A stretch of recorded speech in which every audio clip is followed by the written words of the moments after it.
સૌને મારા નમસ્કાર. ડોક્ટર રમેશ કાલિયા યુટ્યુબ ચેનલમાં આપ સૌનું હાર્દિક સ્વાગત કરું છું. સોલંકી વંશનો સુવર્ણયુગ અંતર્ગત આપણે અલગ અલગ સ્પર્ધાત્મક પરીક્ષાઓમાં ઉપયોગી થઈ શકે તે માટે તે સિરીઝની શરૂઆત કરી છે. આના પહેલાના વિડીયોમાં આપણે મૂળરાજ સોલંકી, ત્યારબાદ ચામુંડરાજ, દુર્લભરાજ, વલ્લભરાજ અંતર્ગત આપણે માહિતી મેળવી હતી. અને આજે આપણે આજના ટોપિકમાં મુખ્ય જે બાબતની વાત કરવાની છે એ છે સોલંકી વંશના રાજા ભીમદેવ પ્રથમની સિદ્ધિઓ. આજના ટોપિક માટે એ ઇમ્પોર્ટન્ટ વસ્તુ છે કે ભીમદેવ સોલંકી પહેલા પાટણમાં કોણ કોણ રાજાઓ હતા તે અંતર્ગત આપણે માહિતી મેળવીશું. ભીમદેવ ના સમયમાં કેવા કેવા વિદેશી આક્રમણો થયા, જેમ કે સોમનાથ મંદિરનું આક્રમણ. ભીમદેવે કયા કયા રાજ્યો પર આક્રમણ કરી અને સિદ્ધિઓ હાંસલ કરી. ભીમદેવે પોતાના શાસનકાળ દરમિયાન મોઢેરાનું સૂર્ય મંદિર હોય કે સોમનાથનું ભગવાન શિવનું મંદિર રહેલું હોય કે સ્થાપત્ય કલા બાબતે કઈ કઈ સિદ્ધિઓ હાંસલ કરેલી છે તે અંતર્ગત પણ આજે આપણે માહિતી મેળવીશું. આ ઉપરાંત આપણે લોક ઉપયોગી કાર્ય કરવા માટે ભીમદેવે કયા કયા સુધારાઓ અમલમાં મૂક્યા તે અંતર્ગત પણ આપણે આજના વિડીયોની અંદર માહિતી મેળવીશું. ભીમદેવ પ્રથમ અંતર્ગત આપણે માહિતી મેળવીએ તે પહેલા આપણે સોલંકી વંશના શાસકોને ક્રોનોલોજી પ્રમાણે આપણે એક વંશાવળી ઉપર આપણે દ્રષ્ટિપાત કરીએ. કારણ કે હવે પછી દરેક સ્પર્ધાત્મક પરીક્ષાઓમાં એવી રીતે પ્રશ્ન પૂછે છે કે નીચે આપેલા સોલંકી વંશના શાસકોમાંથી કયા એક શાસકનો સમાવેશ થતો નથી, તો તેનો જવાબ પણ આપણને આવડવો જોઈએ. એવી રીતે પણ પ્રશ્નની પેટર્નની અંદર ચેન્જ કર્યો છે અને પ્રશ્ન પૂછે છે કે નીચે આપેલા સોલંકી વંશના શાસકોને યોગ્ય ક્રમમાં ગોઠવો. જો આપણે આ વંશાવળી સાથે સાથે જોતા જઈશું તો આપણને સરળતાથી આવા પ્રશ્નો રહેલા છે તેનો જવાબ સાચો આપણે સૌ લખી શકીશું. તેથી આપણે ભીમદેવ પ્રથમની શરૂઆત કરીએ તે પહેલા આપણે સોલંકી વંશના શાસકોની વંશાવળી ઉપર એક દ્રષ્ટિપાત કરીએ. વાત કરીએ આપણે સોલંકી વંશના શાસકોની, એમાં ખાસ કરીને સ્થાપના કરનાર એ છે મૂળરાજ સોલંકી. ત્યારબાદ શાસક તરીકે આવે છે તેનો પુત્ર ચામુંડરાજ. ચામુંડરાજને 3 દીકરાઓ રહેલા હતા. તેમાં એક દુર્લભરાજ, વલ્લભરાજ અને નાગરાજ. ચામુંડરાજ પછી સત્તા ઉપર આવનાર એ દુર્લભરાજ હતા અને દુર્લભરાજના અવસાન પછી તેનો દીકરો, તેનો ભાઈ વલ્લભરાજ પાટણની ગાદી ઉપર આવે છે અને વલ્લભરાજના અવસાન બાદ તેને કોઈ પણ વારસદારમાં પુત્ર ન હોવાના કારણે તેનો ભાઈ જે નાગરાજ રહેલા છે તેનો પુત્ર ભીમદેવ પ્રથમ પાટણની ગાદી ઉપર સોલંકી વંશની સત્તા સંભાળે છે. ભીમદેવ પ્રથમ રહેલા છે તેમણે ઈસવીસન 1023 ના સમયગાળા દરમિયાન પાટણની સોલંકી વંશની સત્તા સંભાળી હતી અને તેઓ ઇતિહાસમાં બાણાવલી ભીમ તરીકે પણ ઓળખાય છે. એટલા માટે છે કે બાણ ચલાવવાની અંદર એક ખૂબ જ પારંગતતા ધરાવતા હોવાના કારણે તેમને ઇતિહાસની અંદર બાણાવલી ભીમ તરીકે પણ ઓળખવામાં આવે છે. સૌથી મહત્વની બાબત એ છે કે ભીમદેવ પહેલાએ જ્યારે ગુજરાત ઉપર સોલંકી વંશની સત્તા સંભાળી અને તે જ સમયગાળા દરમિયાન ગુજરાત ઉપર એક વિદેશી આક્રમણ થાય છે. તે માત્ર ગુજરાતના ઇતિહાસ માટે નહીં પરંતુ ભારતના ઇતિહાસની અંદર પણ તેની ખાસ નોંધ લેવામાં આવેલી છે. અને તે આક્રમણ જે રહેલું છે એ છે 7 જાન્યુઆરી 1026 ના રોજ સોમનાથ મંદિર ઉપરનું મોહમ્મદ ગઝનીનું આક્રમણ. જો આ 7 જાન્યુઆરી 1026 ના રોજ મોહમ્મદ ગઝનીએ સોમનાથ મંદિર ઉપર આક્રમણ કર્યું. તેને ગઈ 7 જાન્યુઆરી 2026 ના રોજ 1000 વર્ષ પૂર્ણ થયા. તેને સોમનાથ મંદિરના પ્રાંગણમાં નરેન્દ્ર મોદી દ્વારા, ભારતના વડાપ્રધાન નરેન્દ્ર મોદી દ્વારા સ્વાભિમાન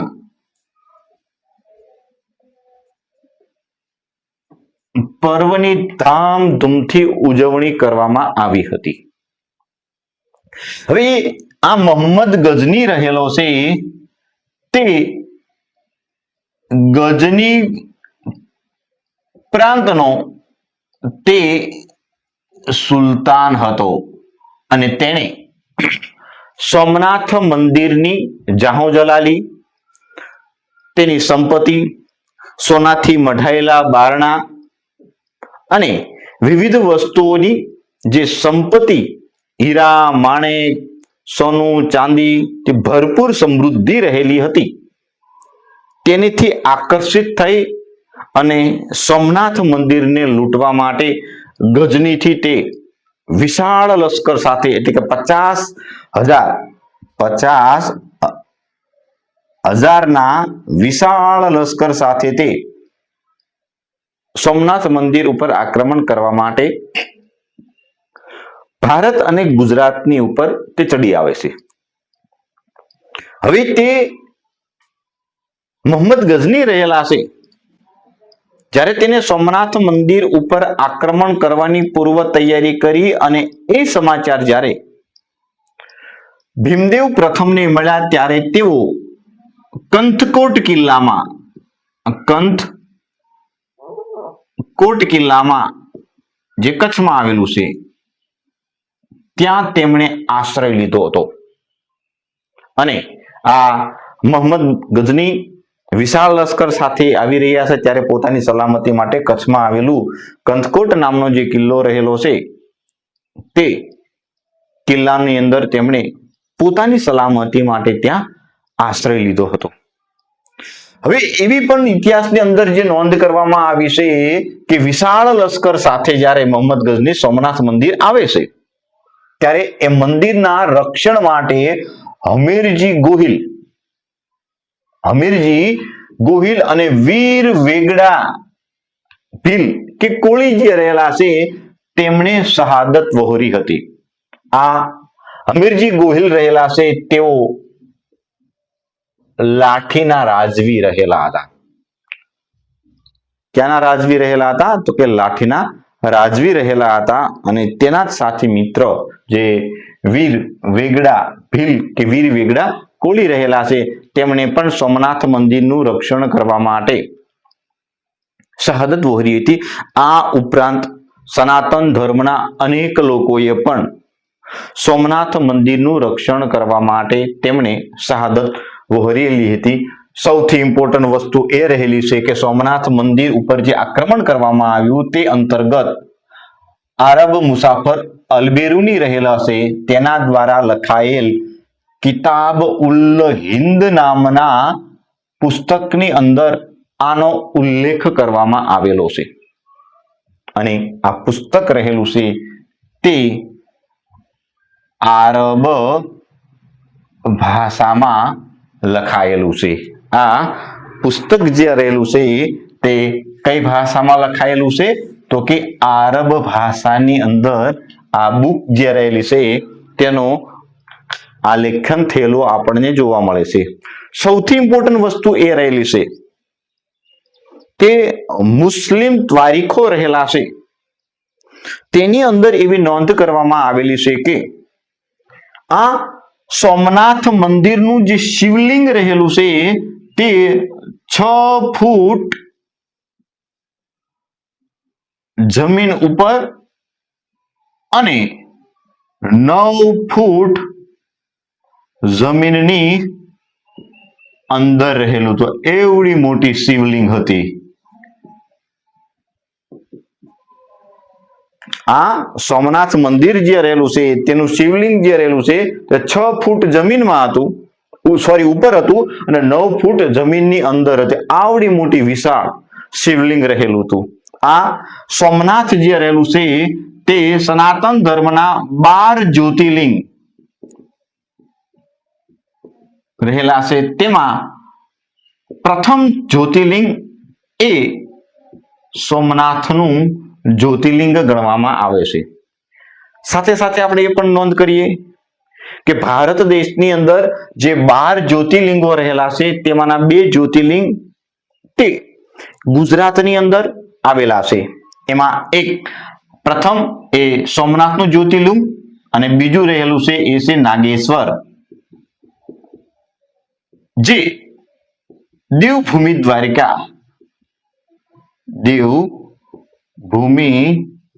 દ્વારિકા જિલ્લામાં આવેલું છે.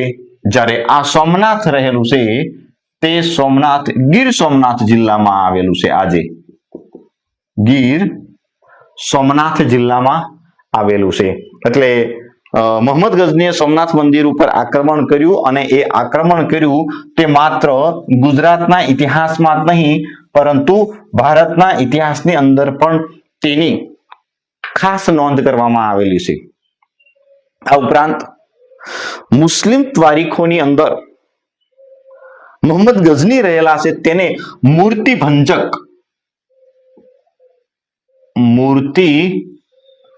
ભંજક તરીકે ઓળખવામાં આવે છે. શેમાં? તો કે મુસ્લિમ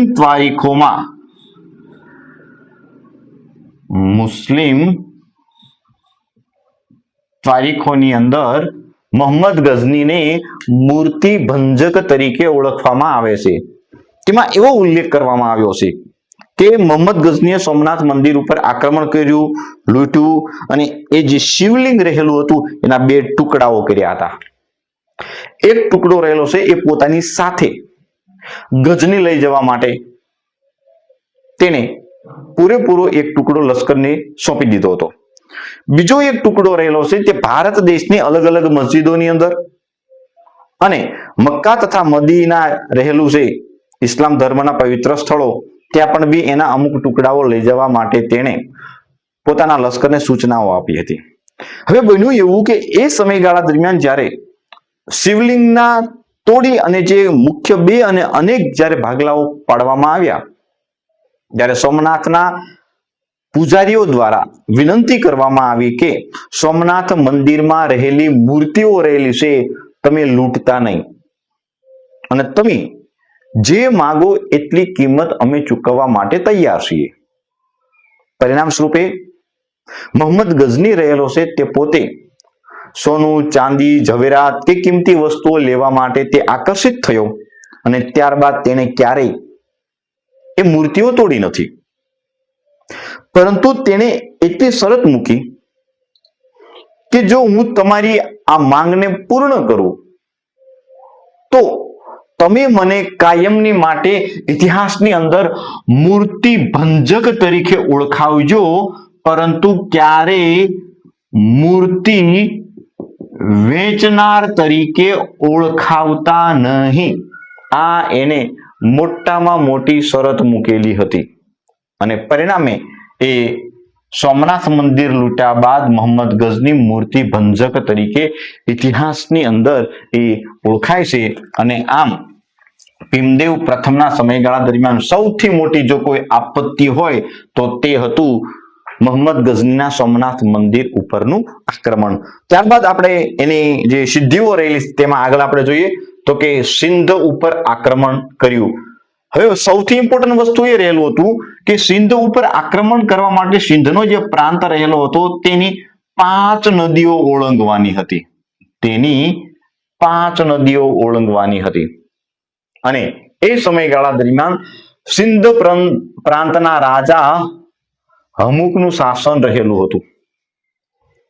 એને એટલા માટે સિંધ ઉપર આક્રમણ કર્યું કે જે સમયગાળા દરમિયાન મોહમ્મદ ગઝનીએ સોમનાથ મંદિર ઉપર આક્રમણ કર્યું હતું તે જ સમયગાળા દરમિયાન સિંધના રાજા હમુક રહેલા છે તેને પણ તૈયારી કરી હતી. એટલે કે મુશ્કેલીમાં હતા જ્યારે ભીમદેવ એ મુશ્કેલીનો એને ગેરલાભ ઉઠાવીને ગુજરાત ઉપર આક્રમણ કરવાની પૂર્વ તૈયારી કરી હતી.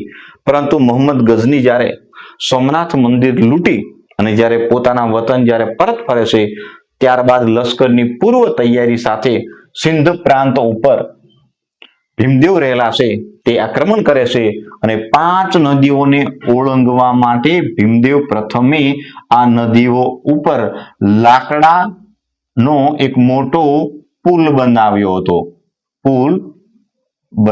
હતો અને પરિણામ સ્વરૂપે વિશાળ લશ્કર સાથે તેને સિંધ ઉપર આક્રમણ કર્યું અને રાજા હમુક રહેલા છે તેને આ યુદ્ધની અંદર પરાજય આપ્યો હતો. ત્યારબાદ આબુ ઉપરનું આક્રમણ. હવે તે સમયગાળા દરમિયાન આબુ રહેલું છે, આબુની અંદર પરમાર વંશનું રાજ્ય રહેલું હતું. પરમાર વંશનું રાજ્ય રહેલું હતું અને તેના રાજા હતા ધંધુક. આ આબુ રાજ્ય રહેલું છે એ પણ ગુજરાત રાજ્યનું ખંડિયું રાજ્ય હતું. કેવું હતું? ખંડિયું રાજ્ય રહેલું હતું. પરંતુ રાજા ધંધુક રહેલા છે તેમણે ગુજરાતમાંથી પોતે સ્વતંત્ર થવા માટેના પ્રયત્નો કર્યા પરંતુ તેમાં તેને સફળતા ન મળી અને એ સમાચાર મળતાની સાથે જ મંત્રી વિમલ રહેલા છે તેની સમજાવટથી આ આબુ ઉપર તેને આક્રમણ કરી અને વિજય મેળવ્યો અને આબુના દંડનાયક તરીકે કે દંડક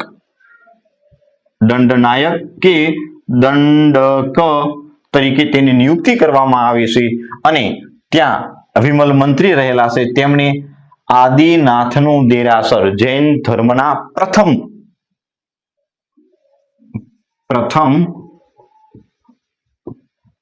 તીર્થંકર જૈન ધર્મના પ્રથમ તીર્થંકર કોણ? તો કે ભગવાન આદિનાથ રહેલા છે તેમનું તેણે દેરાસર બંધાવ્યું હતું. ત્યારબાદ એ માળવા ઉપરનો વિજય રહેલો છે. હવે બન્યું એવું કે જ્યારે ગુજરાતના રાજા ભીમદેવ રહેલા છે તે જ્યારે સિંધ રાજ્ય ઉપર આક્રમણ કરવાની પૂર્વ તૈયારી કરી રહ્યા હતા અને તે જ સમયગાળા દરમિયાન માળવાના રાજા ગેરહાજર હતા અને એ જ સમયગાળા દરમિયાન માળવા રાજ્યના રાજા ભોજ રહેલા છે તેમણે ગુજરાત ઉપર આક્રમણ કર્યું હતું. હવે સૌથી ઇમ્પોર્ટન્ટ વસ્તુ એ રહેલી છે કે ઇતિહાસની અંદર 2 બાબતનો ઉલ્લેખ કરવામાં આવે છે.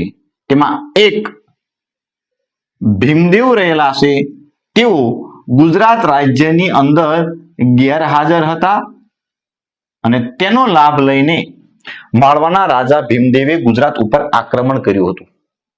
હવે બીજો એક એ પણ બી ઇતિહાસની અંદર ઉલ્લેખ કરવામાં આવ્યો છે કે જ્યારે ગુજરાતની અંદર દુષ્કાળ હતો ત્યારે દુષ્કાળનો લાભ લઈને અથવા રાજાને મુશ્કેલીમાં વધારે મૂકવા માટે ગુજરાત ઉપર આક્રમણ કર્યું હતું. પરંતુ દામોદર મહેતા રહેલા છે તેમની ચતુરાઈ દ્વારા આ આક્રમણ જે છે એ ખાળી દેવામાં આવ્યું હતું અને પરિણામે આ દામોદર મહેતા રહેલા છે તે ગુજરાતના ઇતિહાસની અંદર ડાહ્યો ડમરો કહેવત સાથે તેઓ ખૂબ જ લોકપ્રિય થયેલા આપણને જોવા મળે છે. આ ઉપરાંત દામોદર મહેતા રહેલા છે તેને ડામોર તરીકે પણ ઓળખવામાં આવે છે. ત્યારબાદનું આક્રમણ રહેલું છે એ છે નડુલના ચૌહાણ વંશના રાજા બાલા પ્રસાદને ભીમદેવના લશ્કરે પરાજિત કર્યા હતા. ત્યારબાદ ભીનમાળ એ આજે રાજસ્થાનમાં આવેલું છે. ક્યાં આવેલું છે?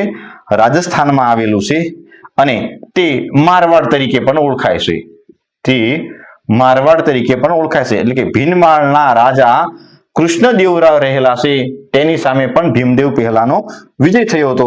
ત્યારબાદ ચેદી રાજ્યના રાજા કર્ણદેવ રહેલા છે તેની સામે પણ ભીમદેવનું લશ્કર રહેલું છે તે લશ્કરનો વિજય થયેલો આપણને જોવા મળે છે. આમ ભીમદેવ પ્રથમે લશ્કરી સિદ્ધિઓ હાંસલ કર્યા બાદ તેણે પોતાના શાસનકાળ દરમિયાન અનેક લોક ઉપયોગી કાર્યો કર્યા હતા અને એ લોક ઉપયોગી કાર્યો કરવામાં આવ્યા હતા તેની નોંધ આજે પણ ઇતિહાસની અંદર લેવામાં આવે છે. તો ભીમદેવ પ્રથમ દ્વારા કરવામાં આવેલી કામગીરીઓમાં સૌથી ઇમ્પોર્ટન્ટ વસ્તુ રહેલું છે એ છે સોમનાથ મંદિર રહેલું છે, જે મોહમ્મદ ગઝની દ્વારા લૂંટવામાં આવ્યું, ત્યારબાદ એનો નાશ કરવામાં આવ્યો અને ત્યારબાદ આ મંદિરનું નિર્માણ પથ્થરોથી કરાવવામાં આવ્યું હતું. આ ઉપરાંત આ જ સમયગાળા દરમિયાન ભીમદેવ પ્રથમે મોઢેરાનું જે સૂર્ય મંદિર રહેલું છે એ મોઢેરાના સૂર્ય મંદિરનું પણ પથ્થરોથી બાંધકામ કરવા માટે તેણે રાજ્ય તરફથી ખર્ચ ઉઠાવવામાં આવ્યો હતો. આ મોઢેરાનું જે મંદિર રહેલું છે તે પુષ્પાવતી નદીના કિનારે આવેલું છે અને મહેસાણા જિલ્લામાં આવેલું છે. સૌથી ઇમ્પોર્ટન્ટ વસ્તુ એ રહેલું છે કે મોઢેરાનું જે મંદિર રહેલું છે તે ભગવાન સૂર્યનારાયણની મૂર્તિ અહીંયા રહેલી છે અને આ મંદિર 52 સ્તંભ ઉપર, કેટલા સ્તંભ ઉપર? 52 સ્તંભ ઉપર નિર્મિત કરવામાં આવેલું છે. આ જે મંદિર રહેલું છે એ મંદિરની 4 દિશામાં ઉતરવા માટે આ મંદિરની સામે જે કુંડ રહેલો છે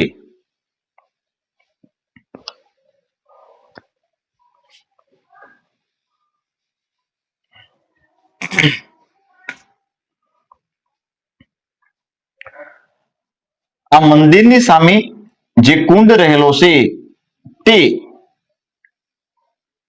સૂર્યકુંડ તરીકે પણ ઓળખવામાં આવે છે અને આ સૂર્યકુંડની અંદર ઉતરવા માટે ચારેય દિશાઓમાં પગથિયાઓનું નિર્માણ કરવામાં આવેલું છે. સૌથી ઇમ્પોર્ટન્ટ વસ્તુ એ રહેલી છે કે ગુજરાત રાજ્યના પ્રવાસન વિભાગ દ્વારા અહીંયા દર વર્ષના જાન્યુઆરી મહિનામાં 3જા સપ્તાહની અંદર અહીંયા સંગીત અંતર્ગત કે નૃત્ય અંતર્ગત કાર્યક્રમનું આયોજન કરવામાં આવે છે અને પૂરા ભારતમાંથી અલગ અલગ નૃત્ય કલા સાથે સંકળાયેલા લોકો રહેલા છે તે આ પર્વની અંદર ભાગ લેવા માટે આવે છે. એટલે આ સૂર્ય મંદિર રહેલું છે એ પણ એના વિશે માહિતી મેળવવી ખૂબ જરૂરી ગણવામાં આવે છે. ત્યારબાદ ભીમદેવ પ્રથમના સમયગાળા દરમિયાન રાણકી વાવનું નિર્માણ કરવામાં આવેલું છે. આ રાણકી વાવ રહેલી છે તે રાણકી વાવ ભીમદેવ પ્રથમના પત્ની રાણી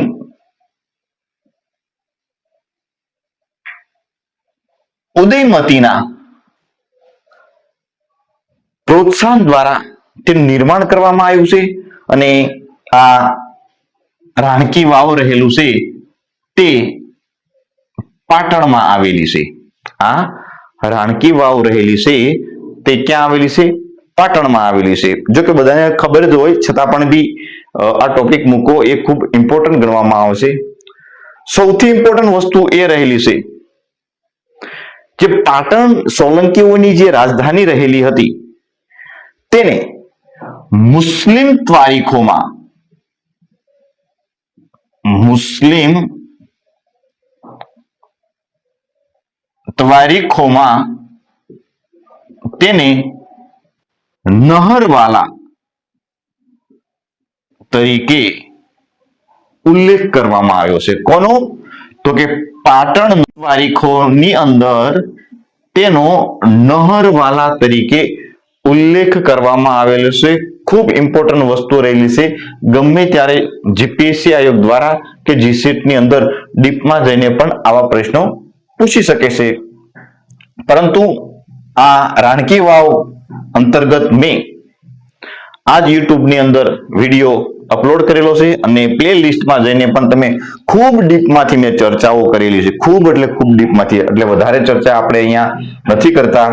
આ ઉપરાંત ભીમદેવ પહેલા રહેલા છે, તેના પુત્રની યાદમાં તેમને ત્રિપુરુષ પ્રાસાદ બંધાવ્યો હતો. જો ભીમદેવને એક પુત્ર પણ હતો, તેનું નામ હતું મૂળરાજ. તેની પણ એક આપણે વાત કરીએ તો એનામાં પણ એ લોકપ્રિયતા રહેલી હતી કે એ સમયગાળા દરમિયાન પાટણ પ્રાંતની અંદર જ્યારે દુષ્કાળ પડ્યો અને કોઈ પણ જાતનું ઉત્પાદન ન થવાના કારણે જ્યારે એ વેરાઓ માફ કરવામાં આવ્યા, એ વેરા માફ કરવામાં આવ્યા હતા એ મૂળરાજના કારણે માફ કરવામાં આવ્યા હતા. પરંતુ બીજા વર્ષે જ્યારે ખૂબ સારો વરસાદ થયો, ખૂબ ઉત્પાદન થયું અને માફ કરવામાં આવેલું મહેસૂલ રહેલું છે તે ખેડૂતોએ ગયા વર્ષનું અને ચાલુ વર્ષનું બંનેનું ભરપાઈ કરવામાં આવી હતી. પરંતુ આ મૂળરાજની જે વિચારધારા રહેલી હતી તેની યાદમાં ત્રિપુરુષ પ્રાસાદ બંધાવવામાં આવ્યો હતો. તે પણ બી સ્થાપત્ય કલાની દ્રષ્ટિએ ખૂબ ઇમ્પોર્ટન્ટ ગણવામાં આવે છે. ત્યારબાદ સુમલેશ્વર મહાદેવનું મંદિર, ભીમદેવના જે ત્રીજા પત્ની રહેલા હતા એનું નામ હતું સુમલા દેવી, તેના નામ ઉપરથી તેમણે આ મહાદેવનું મંદિર બંધાવ્યું હતું. ત્યારબાદ ભીમેશ્વર મહાદેવનું મંદિર અને ભટ્ટારિકા ભીરુઆણી નામનું મંદિર પણ તેમણે બંધાવ્યું હતું. સૌથી ઇમ્પોર્ટન્ટ વસ્તુ એ રહેલી છે કે ભીમદેવ પ્રથમે જે શાસન વ્યવસ્થાને મજબૂત બનાવી તેની પાછળ જો કોઈ મહત્વનું યોગદાન રહેલું હોય તો એ હતા એના વહીવટના અધિકારીઓ. તો તેમણે પણ વહીવટને વધારે સરળ બનાવવા માટે પોતાના વહીવટના અલગ અલગ ડિપાર્ટમેન્ટ ઉભા કર્યા હતા અને દરેક ડિપાર્ટમેન્ટની વ્યવસ્થિત ચલાવવા માટે એમાં પારંગતતા ધરાવતા લોકોની પણ નિયુક્તિ કરવામાં આવેલી હતી. તો એ સમયનું જે મંત્રીમંડળ રહેલું છે તેની પણ માહિતી મેળવવી ખૂબ જરૂરી છે. તેમાં ખાસ કરીને મહામાત્ય તરીકે નેડ નામના વ્યક્તિની નિયુક્તિ કરવામાં આવી હતી. જ્યારે અર્થમંત્રી, જેને આપણે વાણિજ્ય મંત્રી તરીકે અત્યારે ઓળખીએ છીએ, તેમાં જહેલ નામના વ્યક્તિની નિયુક્તિ કરવામાં આવી હતી. જ્યારે મંત્રી તરીકે વિમલ અને ડામોર બંને વ્યક્તિઓએ અલગ અલગ સમયે ભીમદેવના શાસનકાળ દરમિયાન તેમણે મંત્રી તરીકે કામગીરી બજાવી હતી. ત્યારબાદ પુરોહિતની કામગીરી રહેલી હતી ધર્મના અનુસંધાને જ્યોતિષનું કામ કરવું કે રાજાને માર્ગદર્શન આપવું, એક કામ પુરોહિતનું રહેલું હતું. અને એ સમયગાળા દરમિયાન સોમ એ પુરોહિત તરીકે ફરજ બજાવતા હતા. ત્યારબાદ દૂત, જેને આપણે કહીએ છીએ સંદેશા વાહકો, તેને સંધિ વિગ્રહક એવું પણ નામ આપવામાં આવેલું છે. અને તેમાં ડામોર, ચંડ અને ભોગદિત્ય નામના અધિકારીઓની કે મંત્રીઓની નિયુક્તિ કરવામાં આવી હતી, જેથી કરીને ભીમદેવ પ્રથમની જે શાસન વ્યવસ્થા રહેલી છે તે શાસન વ્યવસ્થાને એકદમ સરળતાથી અને લોક ઉપયોગી કાર્ય કરવા માટે પ્રેરિત કરી હતી. આમ ભીમદેવનું ઈસવીસન 1064માં અવસાન થયું હતું અને તેને 1023 થી 1064 સુધી તેને શાસન વ્યવસ્થા ભોગવી હતી અને પોતે પોતાના શાસનકાળ દરમિયાન અનેક લોક ઉપયોગી કાર્ય કરવા માટે પણ તે પ્રેરિત થયા હતા. આમ ભીમદેવ પ્રથમે જે પોતાના શાસનકાળ દરમિયાન અલગ અલગ રાજ્યો ઉપર વિજય મેળવી અને લશ્કરી સિદ્ધિઓ મેળવી, ત્યારબાદ લોક ઉપયોગી કાર્ય કર્યા, એનું મંત્રીમંડળ કેવા પ્રકારનું રહેલું હતું તેની આપણે ડીપમાં માહિતી મેળવી. આમ જો તમને અમારો આ વિડીયો ગમ્યો હોય તો લાઈક કરો, શેર કરો અને ખાસ કરીને GPSC, GSET, net, police constable હોય, CCE હોય, એની તૈયારી કરતા વિદ્યાર્થીઓ સાથે ખાસ શેર કરજો અને અમારી એ ચેનલને સબસ્ક્રાઇબ કરજો. Thank you so much.